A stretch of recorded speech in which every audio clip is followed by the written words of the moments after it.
बिस्मिल्लाहिर्रहमानिर्रहीम। अस्सलाम वालेकुम नाज़रीन। वीडियो में हम ज़िक्र करने जा रहे हैं अल्लाह के नबी हज़रत याकूब अलैहिस्सलाम के बारे में। वीडियो बहुत मालूमाती होने जा रही है, इसलिए वीडियो के साथ जुड़े रहिए और इसे मुकम्मल वॉच करके अपनी मालूमात में इजाफ़ा कीजिए। हज़रत याकूब अलैहिस्सलाम का नाम इब्रानी ज़बान में इसराइल है।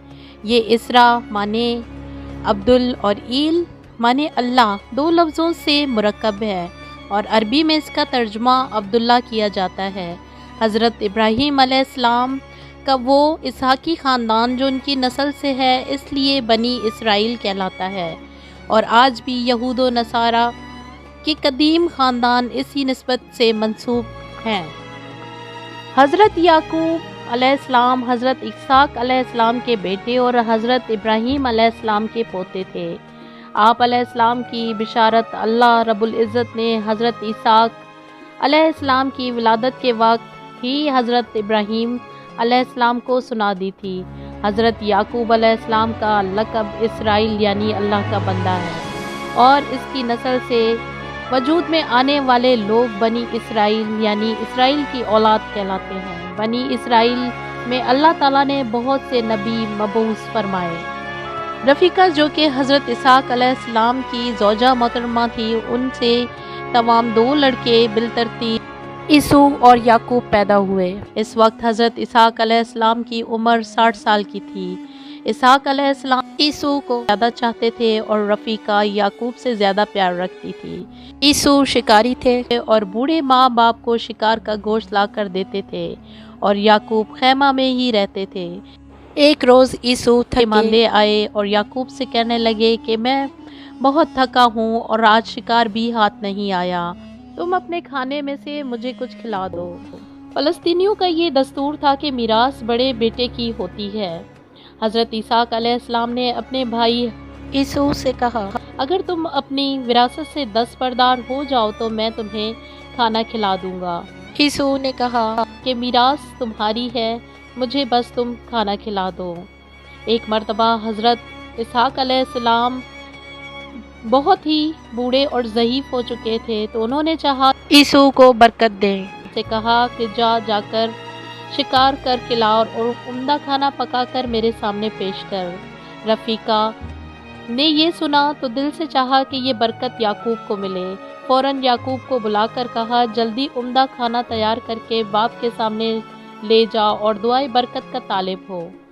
याकूब ने नाम बताए बगैर ऐसा ही किया और इसहाक अलैहिस्सलाम से दुआए बरकत हासिल कर ली। जब ईसू आए तो उन्होंने सब किस्सा सुना तो इंतहाई नागवारी महसूस की और याकूब से कीना रखने लगे। तब रफ़ीका ने याकूब को राय दी कि वो यहाँ से अपने मामू लाबान के पास कुछ दिनों के लिए चला जाए। याकूब मामू के यहाँ पहुँचा और वहाँ कुछ मुद्दत गुजारी और यके बाद दीगरे लाबान की दोनों लड़कियों लिया और राहील से शादी कर ली। हज़रत याकूब अलैहिस्सलाम अपनी वालदा के इशारे पे जब फ़िदान आराम चले गए तो उनके मामू लबान ने उनसे अहद लिया कि वो 10 साल उनके यहाँ रहकर उनकी बकरियां चराएं, तो वो इस मुद्दत को महर करार देकर अपनी लड़की से शादी कर देंगे। हज़रत याकूब अलैहिस्सलाम ने इस मुद्दत को पूरा कर दिया और लबान ने अपनी बड़ी लड़की लिया से उनका निकाह करना चाहा, मगर हज़रत याकूब ने अपना रुझान तबा छोटी लड़की राहील की जानिब ज़ाहिर किया। लबान ने यह उज़र किया कि यहाँ के दस्तूर के मुताबिक बड़ी लड़की के निकाह से कबल छोटी का निकाह नहीं हो सकता, इसलिए तुम इस रिश्ते को मंजूर करो और अपने क़याम को 10 साल और तवील करो और मेरी खिदमत में रहो, तो राहील भी तुम्हारे निकाह में दी जा सकती है, क्योंकि इस ज़माने में 2 बहनों का निकाह शरई ममनू ना था। चुनाचा याकूब अलैहिस्सलाम ने इस मुद्दत को पूरा किया और राहील से शादी कर ली और दोनों के अलावा लिया की खालाजाद सुल्फ़ा और राहील की खानाजाद बल्हा से भी उनकी ज़ौजियत के रिश्ते से मंसूब हो गई और उन सब से औलाद भी हुई। और इसके अलावा याकूब अलैहिस्सलाम की तमाम औलाद अपने मामू के यहाँ पैदा हुई और जब याकूब अलैहिस्सलाम वतन वापस गए तो यहाँ उनके کے ماموں نے حضرت یعقوب علیہ السلام کو 20 سال اپنے پاس رکھنے کے بعد بہت سارا مال و متاع اور ریوڑ دے کر رخصت کیا، اور یہ پھر اپنے دادا کے دارالحجر فلسطین میں آ کر مقیم ہو گئے۔ یعقوب علیہ السلام جس زمانے میں فدن آرام چلے گئے تھے، اس زمانے میں عیسو ناراض ہو کر اپنے چچے اسماعیل علیہ السلام کی آ بسے تھے اور ان کی بیٹی سے شادی کر کے قریب ہی آباد ہو گئے تھے، اور یہ تاریخ میں عوام کے نام سے مشہور ہیں۔ اس عرصے میں دونوں بھائیوں کے درمیان جو چپکلش تھی وہ بھی دور ہو گئی، اور دونوں کے درمیان محبت کا رشتہ پھر استوار ہو گیا، اور دونوں نے ایک دوسرے کو طوائف بھیجنے کے سلسلے بھی شروع کر دیے۔ یہ تمام واقعات توریت کی کہانی اور داستان میں موجود ہیں۔ قرآن عزیز ان تفصیل کے حق میں قطعاً خاموش ہے، اور صرف حضرت یعقوب علیہ السلام کے جلیل القدر نبی، صاحب صبر و عظمیت، اور یوسف علیہ السلام کے برگزیدہ باب ہونے کا ذکر کرتا ہے، اور اس ضمن میں نام لیے بغیر حضرت یوسف علیہ السلام کے دوسرے بھائیوں کا بھی ذکر آ جاتا ہے۔ حضرت یعقوب علیہ السلام حضرت اسحاق علیہ السلام کے چھوٹے بیٹے اور حضرت ابراہیم علیہ السلام کے پوتے تھے۔ آپ علیہ السلام کنعان قبیلے سے تعلق رکھتے تھے۔ جب وہاں کے لوگوں نے اللہ تعالیٰ کی نافرمانیاں کرنا شروع کر دیں تو اللہ نے آپ علیہ السلام کو اپنے خاندان اور اہل کنعان کی رہنمائی کے لیے اپنا رسول بنا کر مبعوث فرمایا، اور آپ علیہ السلام پر آسمانی صحیفے بھی نازل فرمائے۔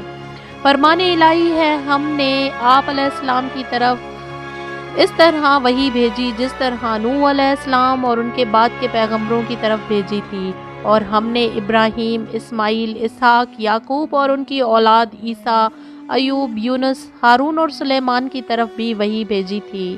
اے مسلمانوں، تم کہو کہ ہم ایمان لائے اللہ پر، اس کی کتاب پر جو ہماری طرف سے نازل ہوئیں، ان تعلیمات پر بھی جو ابراہیم، اسماعیل، اسحاق، یعقوب اور ان کی اولاد پر اتاری گئیں، اور ان تمام کتابوں پر جو موسیٰ، عیسیٰ اور دیگر انبیاء علیہ السلام کو ان کے رب کی طرف سے ملیں۔ ہم انبیاء کے درمیان فرق نہیں رکھتے، اور ہم اسی اللہ کے فرما بردار ہیں۔ آپ صلی اللہ علیہ وآلہ وسلم کہہ دیجئے، ہم اللہ پر ایمان لائے اور اس پر بھی جو ہم پر نازل کیا اور جو حضرت ابراہیم، اسماعیل اور اسحاق اور ان کی اولاد پر نازل کیا گیا۔ حضرت یعقوب کو بیٹے کی جدائی کا صدمہ۔ حضرت یعقوب کے 12 بیٹے تھے، جن میں حضرت یوسف علیہ السلام کو اللہ تعالیٰ نے نبوت سے سرفراز فرمایا۔ حضرت یوسف علیہ السلام کے بھائیوں نے ایک سازش کے تحت حضرت یوسف کو باپ سے جدا کر دیا، جس پر حضرت یعقوب علیہ السلام کو بہت صدمہ پہنچا، اور وہ اس صدمے کی وجہ سے روتے روتے آپ علیہ السلام کی آنکھوں کی بینائی ختم ہو گئی۔ آخرکار اللہ رب العزت نے آپ کو حضرت یوسف علیہ السلام سے ملوایا اور آپ کی بینائی بھی لوٹا دی۔ حضرت یعقوب علیہ السلام کی موت کے وقت اپنے بچوں کو نصیحت۔ حضرت یعقوب علیہ السلام نے اپنی موت کے آثار دیکھے تو اپنی اولاد کی آخرت کی فکر کو ملحوظ خاطر رکھتے ہوئے انہیں ایسی عمدہ نصیحت فرمائی کہ جسے پسند فرماتے ہوئے اللہ تعالیٰ نے قرآن مجید میں ذکر فرمایا۔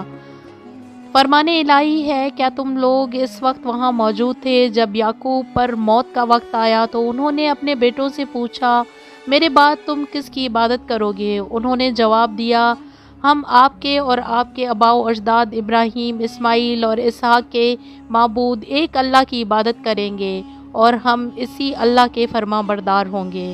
حضرت یعقوب علیہ السلام کی وفات۔ حضرت یعقوب علیہ السلام مصر میں اپنے بیٹے حضرت یوسف علیہ السلام کے پاس رہائش پذیر تھے، وہیں آپ کی وفات ہوئی۔ حضرت یوسف علیہ السلام نے اپنے والد محترم کی تجدین و تدفین کا انتظام کیا، اور آپ علیہ السلام کی میت کو اپنے آبائی وطن لے جا کر ایک غار میں دفن کیا۔